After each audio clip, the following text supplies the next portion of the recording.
The admissions hall smelled like burnt metal and something sweet that Rohan Mali could not name. He stood in a line of 47 cadets, and every single one of them was taller than him. Some had forearms. Some had skin that shimmered like polished stone. One near the front had no visible eyes at all, but turned its head towards sounds with unsettling precision. Rohan was the only human in the line, and he was fairly sure he was the only one sweating that a Sathrani officer walked down the row, scanning each cadet with a device shaped like a tuning fork. When the fork passed over a cadet, it hummed, a clean, resonant tone that meant their bioelectric field was compatible with the Academy's crystal-based systems. Every species in known space had some version of this field. It was the foundation of galactic technology, the invisible handshake between biology and power. The fork reached Rohan. It buzzed, not hummed, buzzed, a flat, scratchy noise like a broken speaker. The officer looked at the device, then at Rohan, then moved on without a word. That was his welcome to the Galactic Fleet Academy on Tessera. The orientation was held in a hall carved from pale blue stone, with crystal panels in the walls that pulsed gently with light. Commandant Yeska addressed the incoming class from a raised platform. She was old, even by the standards of her long-lived species. She told the cadets they had been chosen because they showed potential to serve the Galactic Fleet. She told them the Academy would test them harder than anything they had faced. And she told them that 4 humans had been admitted this cycle, the first humans ever allowed to attend. She did not say it like it was something to celebrate. She said it like she was reading a weather report about mild rain. Rohan found his quarters on the 4th level of the Easter dormitory block. The room was small, clean, and clearly designed for someone with a wider frame. The bed was too broad and the desk too high, but the power outlet on the wall was the same voltage standard used across the sector, and that was all he cared about. His first engineering class was the next morning. Instructor Dalvin, a 4-armed Sathrani with a voice like gravel dragged across stone, placed a row of small training crystals on the bench. Each crystal was about the size of a fist, pale green, and inert. The task was simple. Attune to the crystal using your bioelectric field, establish a resonance loop, and make it glow. Dalvin demonstrated with casual ease. He placed one hand on a crystal, and it lit up like a tiny sun. He removed his hand, and the light faded. He told the class to begin. Rohan watched 46 cadets place their hands on crystals.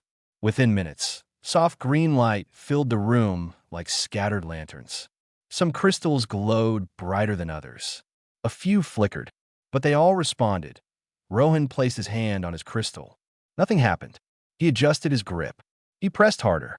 He closed his eyes and tried to feel whatever the others were feeling. The crystal remained cold and dark. Dalvin stopped beside him.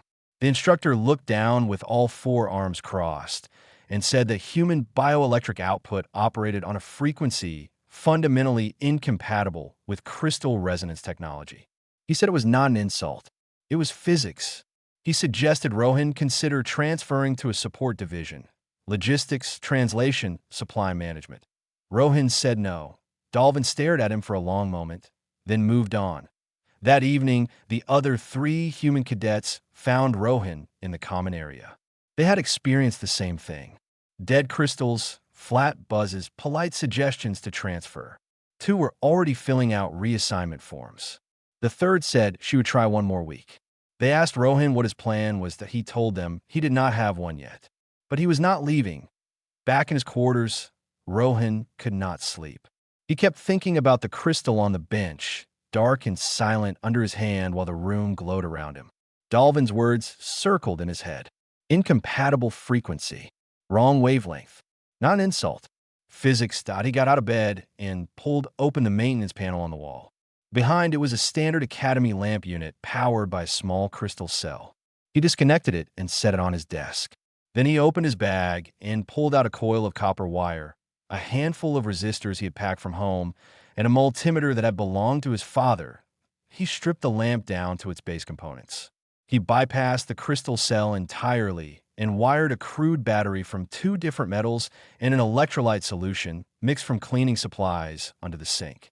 He wound the copper wire into a tight coil, connected it through a simple switch, and touched the leads to the lamp's output terminals. the lamp flickered. Then it lit up, not green like crystal light, but a warm, yellowish white. The color of a filament bulb. The color of home. Rohan sat back and stared at it. The light was dim. It would burn out in an hour. It was ugly and rough and nothing like the elegant crystal glow that powered every device on this moon. But it worked. He did not need their crystals. He did not need to attune. He had grown up in a house full of wires and transformers and circuit breakers, in a family that understood electricity the way other families understood cooking.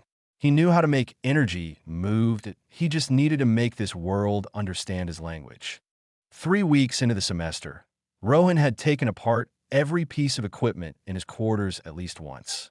The desk lamp, the climate regulator, the door sensor, the water recycler. He had opened them all, studied their crystal cells, mapped their energy pathways, and put them back together.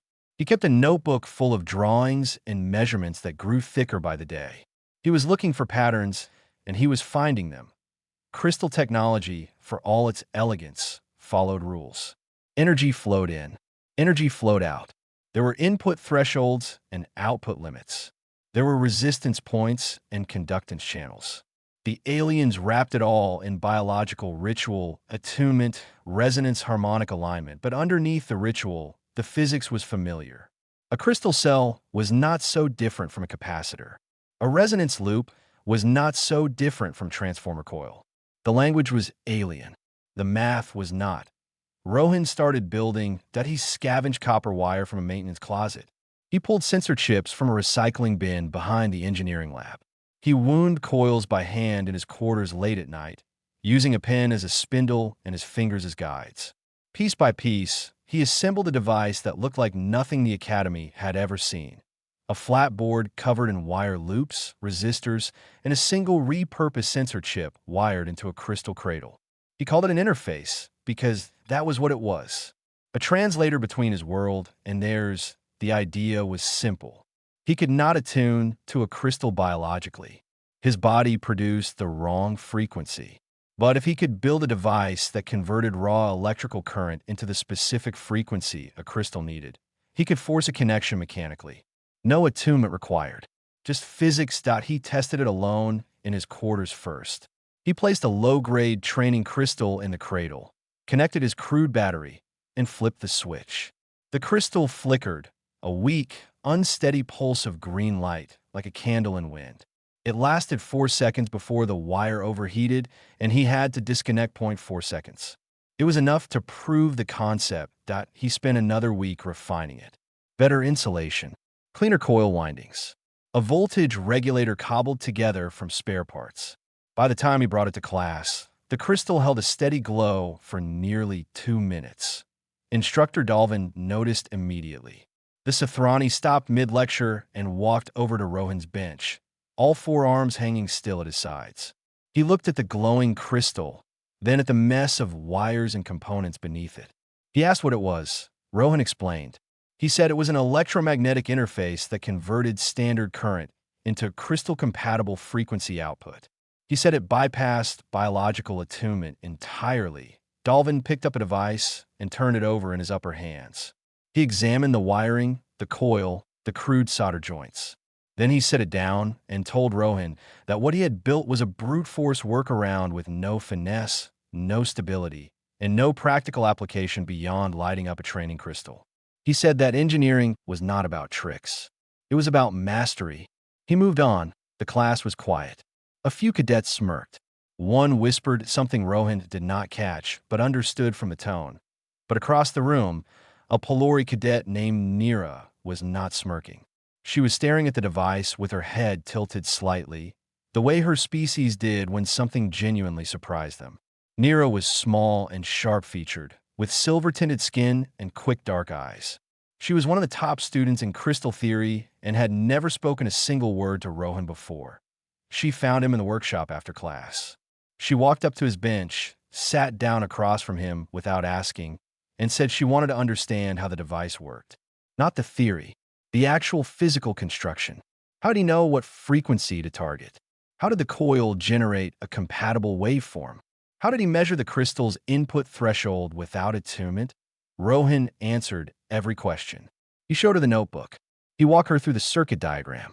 He explained Ohm's law and electromagnetic induction in the simplest terms he could, and she absorbed it all with an intensity that made him realize she was not just curious. She was calculating. When he finished, she made him an offer. She understood crystal theory at a level he never would, because she could feel it. She knew the internal harmonics, the resonance patterns, the phase alignments that no textbook fully captured. If he taught her his methods, the wire, the coils, the raw electrical engineering, she would teach him what the crystals actually did on the inside. Not the Academy's simplified version. The real thing. Rohan agreed on the spot. They began meeting every evening in a corner of the lower workshop that nobody used. Neera would explain a crystal principle, and Rohan would figure out how to replicate it with wire and current. She would describe a harmonic frequency, and he would build a circuit to match it. It was slow, messy, and frustrating for both of them. They argued constantly. She thought his methods were crude. He thought her explanations were too abstract. But inch by inch, the interface device improved. Within 2 weeks, it could hold a stable crystal glow for over 10 minutes. Within 3, it could power a small diagnostic tool. By the end of the month, Rohan was quietly outperforming several cadets in raw energy output tests.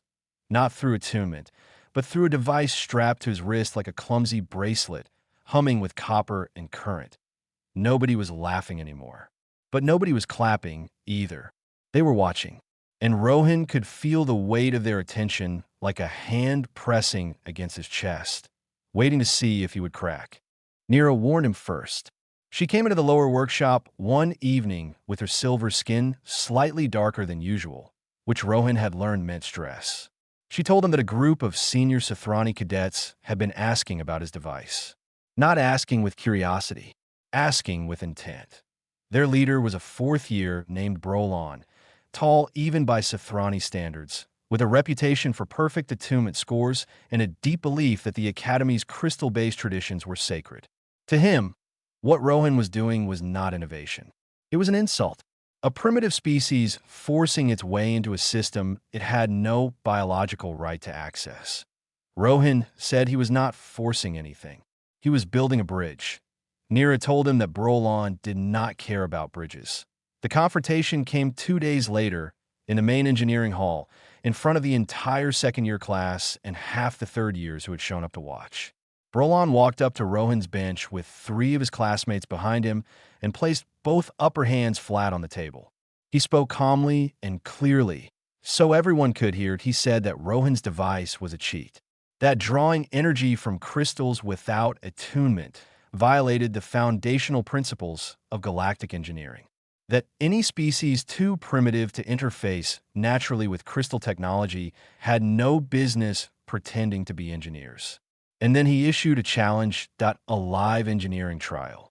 Both of them would be given identical materials, standard Academy crystal arrays, wiring, and structural components, and 45 minutes to build a functioning beacon transmitter.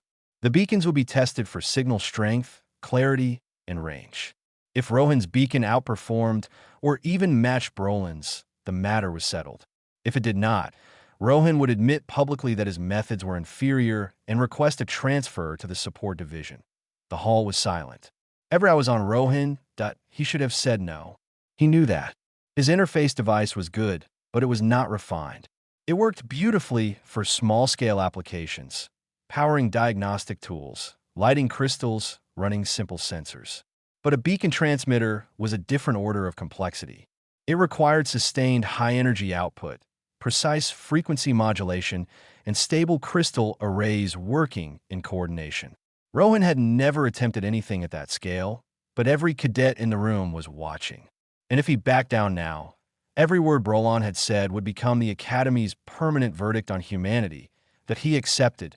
Instructor Dalvin supervised. Whether he had approved the challenge or simply chosen not to stop it, Rohan could not tell. The Sothrani's expression was unreadable as he laid out the rules and set the timer. Both cadets began. Brolon worked with the fluid confidence of someone who had been attuning crystals since childhood. His 4 arms moved in perfect coordination, placing crystals, aligning resonance fields, connecting structural supports. It was almost beautiful to watch, a craftsman performing at the height of his skill. Rohan worked differently. He wired his interface into the crystal array first, building the electromagnetic bridge that would let him channel energy without attunement. Then he began assembling the transmitter frame, connecting crystals in sequence, routing power through his coils and converters. His hands moved fast. His mind moved faster. Every few seconds, he checked voltages with his multimeter, adjusted wire tension, recalculated loads. 20 minutes in, his array was drawing power. The crystals glowed under his interface's influence. Not as brightly or as smoothly as Brolin's, but they were active. He could feel the energy moving through the system like water through pipes. It was working. 30 minutes. The transmitter frame was complete. Rohan began the final stage, connecting the output antenna and calibrating the signal frequency. His hands were steady. His breathing was not. 35 minutes. Brolin's beacon was already assembled, humming with clean crystal energy, ready for testing. He stood back with his arms crossed and watched Rohan with an expression that was not quite contempt, but close to it. 38 minutes. Rohan connected the last wire and powered the system to full output. The crystals flared. The interface coils heated. The beacon's antenna began to vibrate with signal energy. He could see the readings climbing on his multimeter. Output was strong. Frequency was close to target. Stability was holding. Then something shifted. A harmonic spike in the third crystal. The frequency drifted. Rohan reached for the voltage regulator, but the cascade was already moving faster than his hands could follow. The third crystal overloaded, sending a feedback pulse through the array. The second crystal cracked with a sound like snapping glass. The interface coils burned out in a puff of acrid smoke. The beacon went dark. The room was completely silent for 3 full seconds. Then the murmurs started. Quiet first, then louder. Someone near the back laughed. A short, sharp sound that echoed in the stone hall. Brolon said nothing. He did not need to. His beacon was tested moments later. It produced a clean, strong signal that registered perfectly on every metric. Dalvin recorded the result in the official log. He marked Rohan's trial as a formal failure and recommended academic probation effective immediately. The crowd dispersed. Nira found Rohan still standing at his bench, holding the cracked crystal in one hand and the burned-out coil in the other. She asked if he was okay. He said he was fine. She told him he was a terrible liar. That night, alone in his quarters, Rohan set the cracked crystal on his desk and stared at it for a long time. He replayed every second of the trial in his head. Every connection, every calculation, every moment the system had been working before it was not. He could see exactly where it had failed. The third crystal's resonance had drifted outside his interface's compensation range. A problem of bandwidth. A problem he could solve. He picked up his notebook and started writing. Nobody told Rohan the storms were coming. He found out the same way he found out most things at the academy, by noticing something everyone else already knew and working backward from there. The first sign was the sky. Tessara's atmosphere, normally a pale lavender, turned a deep bruised purple over the course of a single afternoon. The second sign was the cadets.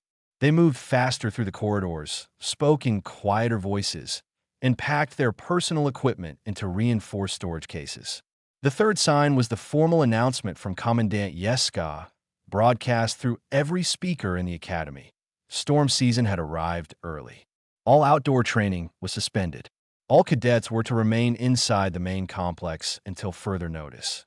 Rohan had read about Tessara's storms in the academy's database, but reading about them and experiencing them were two entirely different things. The storms were electromagnetic tempests, massive cyclones of charged particles driven by the moon's interaction with its parent planet's magnetic field. They could last for days. They disrupted crystal technology, scrambled communications, and turned the sky into a violent canvas of light and sound. The first storm hit at night. Rohan was lying in his bunk when the walls shook. Not from wind, from the raw electromagnetic pressure bearing down on the academy shielding. The crystal panels in the corridor flickered. His desk lamp dimmed, brightened, dimmed again. Through his window, he could see the sky splitting apart in sheets of white and purple light, bolts of energy arcing from the clouds to the ground in patterns that looked almost deliberate. It was terrifying. It was also the most beautiful thing he had ever seen. The Academy held through the first storm. The crystal grid, a massive network of power crystals embedded throughout the complex that regulated everything from gravity, plating to atmospheric recycling, absorbed the worst of the electromagnetic interference and kept the lights on. The engineering teams ran maintenance cycles between storms, replacing stressed crystals and recalibrating the shield harmonics. It was routine. They had done it every storm season for centuries. The second storm was worse. And the third was worse than that. On the fourth day, the big one hit. Rohan felt it before he heard it.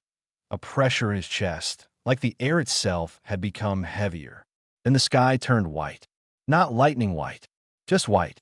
A wall of electromagnetic energy that slammed into the Academy's shields with a sound like 1,000 bells ringing at once. The crystal grid surged.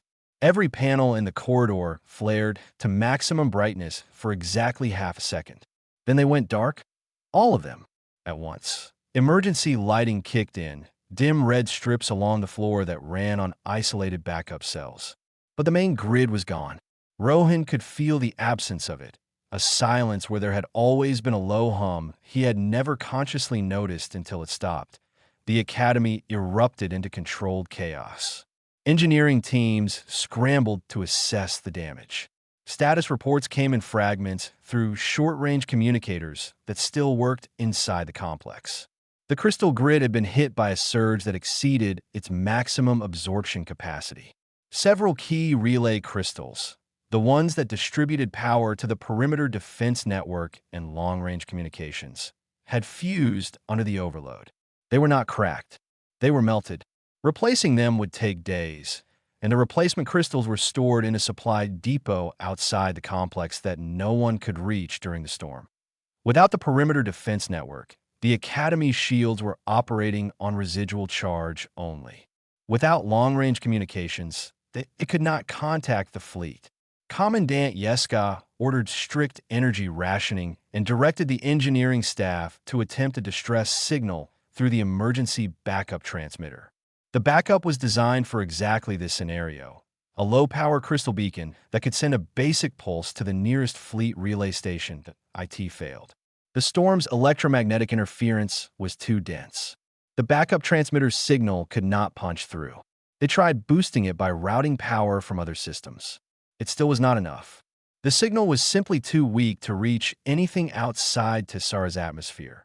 Commandant Yeska held a brief meeting with her senior staff in the operations center. Rohan was not invited, but Nero was there as a student liaison, and she told him everything afterward. The situation was serious. The Academy had enough stored power to maintain life support and basic gravity for approximately 72 hours. After that, systems would begin failing.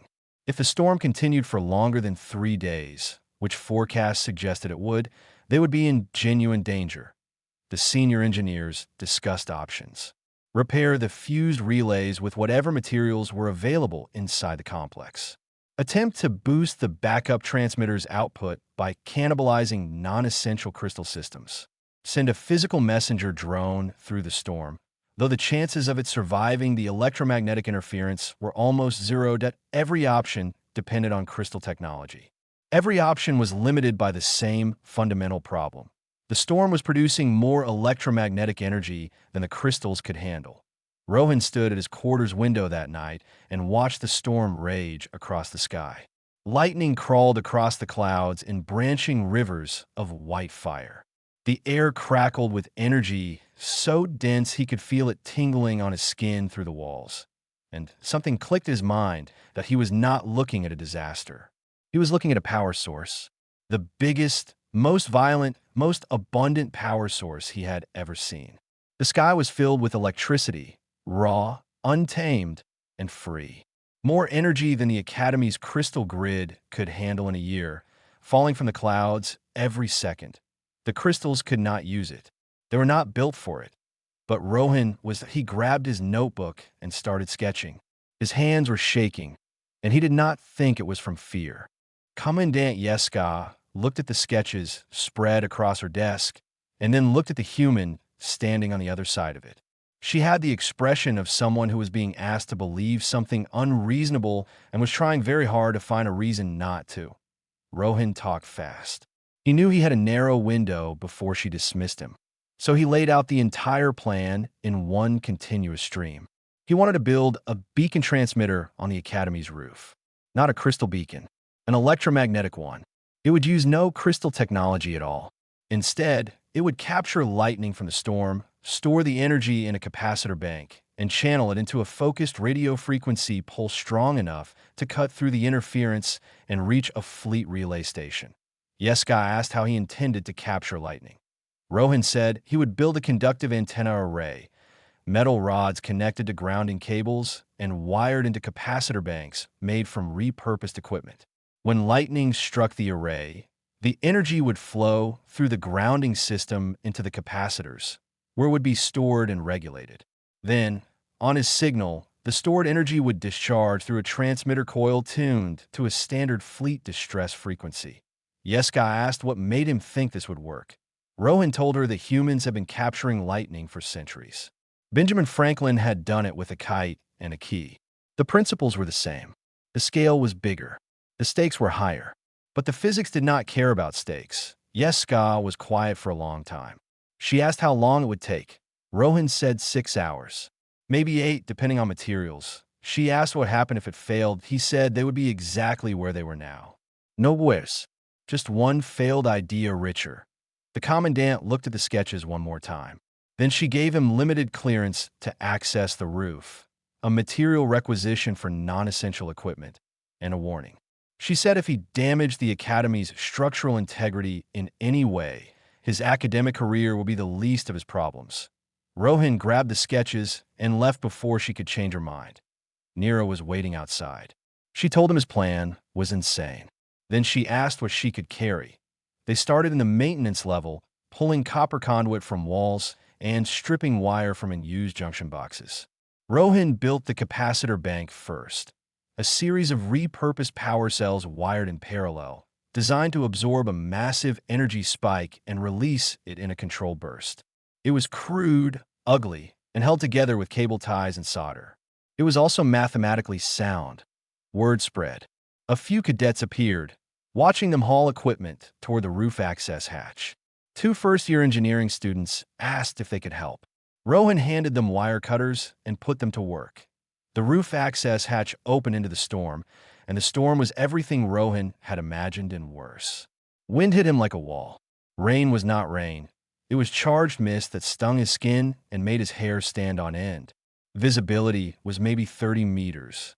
The sky above was a continuous strobe of lightning, bolt after bolt tearing through the purple-black clouds with a sound that was less thunder and more a sustained, grinding roar. Rohan planted the first antenna rod, a 2-meter section of copper conduit driven into a mounting bracket he had welded to the rooftop plating. He connected the grounding cable and ran the wire down to the capacitor bank below. Then he planted the second rod, and the third, and the fourth. His hands were numb within 20 minutes. The wind nearly knocked him off his feet twice. Neera, lighter than him by half, had to anchor herself with a safety cable just to move across the roof. The 2 volunteer cadets hauled equipment up through the hatch with wide eyes and clenched jaws, clearly terrified but refusing to stop. An hour in, a support beam on one of the antenna mounts buckled under wind stress. Rohan braced it with his shoulder while Neera welded a reinforcement plate. The heat from the welder scorched his jacket. He did not move. 2 hours in, a lightning bolt struck close enough to the Academy that Rohan felt the shock through his boots. Every hair on his body stood up. His vision went white for a full second. When it cleared, the antenna array was still standing. 3 hours in, the array was complete. 4 antenna rods, connected through grounding cables to the capacitor bank, which fed into the transmitter coil Rohan had wound from the heaviest gauge wire he could find. The coil was tuned to the standard fleet distress frequency, a number he had memorized from the Academy's emergency procedures manual. Rohan climbed back down through the hatch, soaking wet, shaking from cold and adrenaline, and checked the capacitor readings. The bank was already absorbing ambient charge from the storm. It was filling slowly but steadily. He needed a direct hit. One clean lightning strike on the antenna array would fill the capacitors to discharge capacity in a single surge. Nira asked if he was sure the system could handle it. A direct lightning strike carried more energy than anything they had tested. Rohan said he was not sure, but the math said yes. They waited. The storm howled. The capacitor readings climbed, and then the sky above the antenna array turned white. The strike hit the tallest rod dead center. The capacitor screamed. Every wire in the system glowed orange for half a second. Rohan threw the switch. The beacon fired a raw, blinding pulse of electromagnetic energy that shot from the transmitter coil into the sky like a spear of white light. It cut through the storm, through the interference, through the atmosphere, and kept going. The pulse reached a fleet patrol ship called the Steady Current 18 hours after Rohan threw the switch. The ship's communications officer almost dismissed it as storm noise. It was raw, unmodulated, and carried none of the crystal signature markers that standard galactic beacons used. But it was repeating, a steady, rhythmic pulse on a recognized distress frequency, cutting through electromagnetic interference that should have made any signal impossible. The officer flagged it. The captain investigated. A rescue convoy was dispatched within the hour. They arrived at Tessera the next morning, descending through the thinning storm clouds in 3 heavy transport ships. The convoy set down on the flat ground east of the main complex and sent an engineering team through the front gates on foot. They found the academy cold, dim, and running on fumes. Life support was still active, but gravity plating had been reduced to 60%. They also found 47 cadets, 12 instructors, and 1 commandant who were very glad to see them. The fleet engineers began emergency repairs immediately. They brought replacement crystal relays, portable power cells, and a mobile communications array that had the Academy back in contact with Sector Command within 2 hours. By midday, the lights were on. By evening, the grid was stable. But the thing that stopped them in their tracks was on the roof. The lead fleet engineer, a Sothrani named Palin who had been building crystal systems for 30 years, climbed through the roof access hatch and stood in the rain staring at what Rohan had built. 4 copper antenna rods mounted on hand-welded brackets. Grounding cables running through junction points made from stripped conduit. A capacitor bank assembled from repurposed power cells, held together with cable ties and solder. A transmitter coil wound from heavy-gauge wire, tuned by hand with a multimeter. IT was ugly. It was rough. It used no crystal technology whatsoever. And according to the signal data the fleet had recorded, it had produced a distress pulse stronger than the Academy's own crystal-based long-range transmitter. Palin asked who had built it. Commandant Yeska told him. Palin asked to meet the cadet. The assembly was held in the main hall 2 days later, after the storm had finally passed and the Academy was fully operational again. Every cadet, every instructor, and every member of the fleet rescue team was present. The hall was full in a way Rohan had never seen it, with people standing along the walls and sitting on the stone steps near the back. Yeska stood on a raised platform at the front. She called Rohan's name. He walked through the crowd. The hall was quiet, not the hostile quiet of the engineering trial. A different kind of quiet, the kind that meant people were paying attention because they wanted to, not because they were waiting for someone to fail. Yeska looked at him for a long moment. Then she spoke. She said that Cadet Rohan Mali had demonstrated exceptional engineering ability under crisis conditions. She said that his actions had directly enabled the rescue of the Academy and every person in it. She said that his academic probation was formally lifted, effective immediately, and that he was being awarded the Commandant Commendation for Distinguished Service, the highest honor available to a cadet. The hall erupted. Not everyone clapped. Some of the senior Sothrani cadets stood with their arms at their sides, processing what they were seeing. But most of the room was on its feet, and the sound filled the stone hall like a wave. Rohan stood on the platform and did not know what to do with his hands. After the assembly, things happened quickly. The fleet engineering team requested a full technical briefing from Rohan. He spent 3 hours in a conference room explaining electromagnetic theory capacitor design, and antenna tuning to a room full of alien engineers who had never considered building anything without crystals. They asked questions he had never been asked before. Real questions. Hard questions. Questions that meant they were taking him seriously.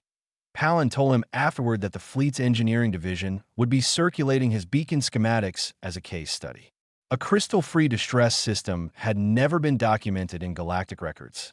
It should not have been possible using what they understood about energy transmission. And yet the signal data was right there, recorded and verified. Instructor Dalvin found Rohan in the workshop the next day. The Sothrani stood in the doorway for a moment, all forearms still. Then he walked in and sat down across from Rohan's bench. He did not apologize. He did not congratulate.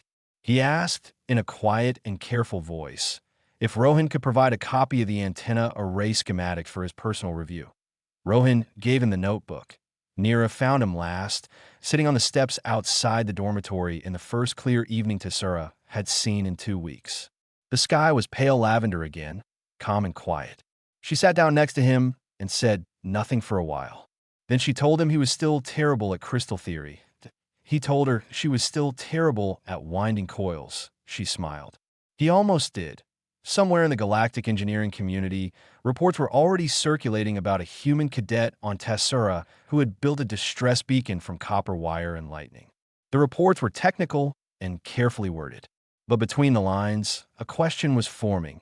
The Academy's curriculum did not change overnight. The crystal-based systems that had powered galactic civilization for centuries were not going to be replaced by a first-year student's improvised antenna. But something had shifted, a crack in a wall that had seemed solid, a light in a place that was supposed to be dark. The question was no longer whether humans belonged at the Academy. The question was what else they might build that no one in the galaxy had ever imagined.